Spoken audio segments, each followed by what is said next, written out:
Hi, I'm Elisa.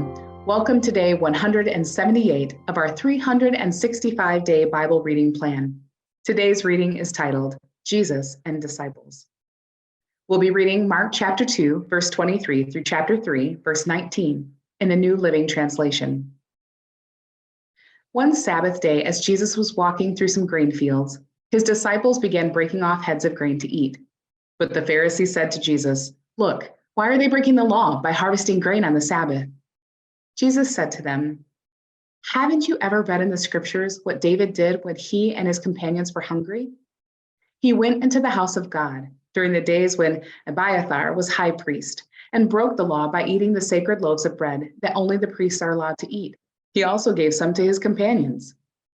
Then Jesus said to them, "The Sabbath was made to meet the needs of people, and not people to meet the requirements of the Sabbath. So the Son of Man is Lord, even over the Sabbath."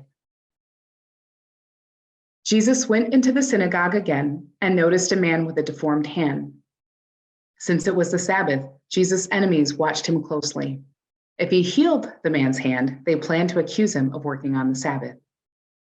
Jesus said to the man with a deformed hand, "Come and stand in front of everyone." Then he turned to his critics and asked, "Does the law permit good deeds on the Sabbath, or is it a day for doing evil? Is this a day to save life or to destroy it?" But they wouldn't answer him.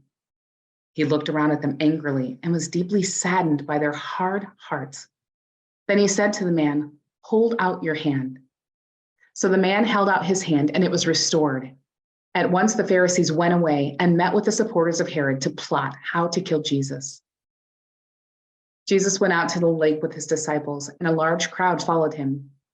They came from all over Galilee, Judea, Jerusalem, Idumea, from east of the Jordan River, and even from as far as Tyre and Sidon. The news about his miracles had spread far and wide, and vast numbers of people came to see him. Jesus instructed his disciples to have a boat ready so the crowd would not crush him. He had healed many people that day, so all the sick people eagerly pushed forward to touch him. And whenever those possessed by evil spirits caught sight of him, the spirits would throw them to the ground in front of him, shrieking, "You are the Son of God!"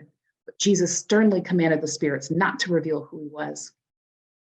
Afterward, Jesus went up on a mountain and called out to the ones he wanted to go with him, and they came to him. Then he appointed 12 of them and called them his apostles. They were to accompany him, and he would send them out to preach, giving them authority to cast out demons.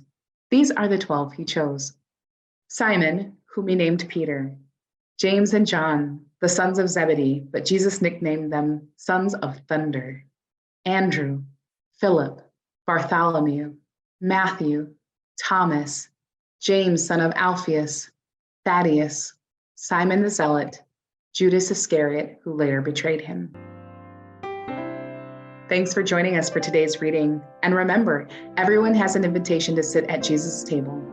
We hope you'll find your story and purpose in God's story.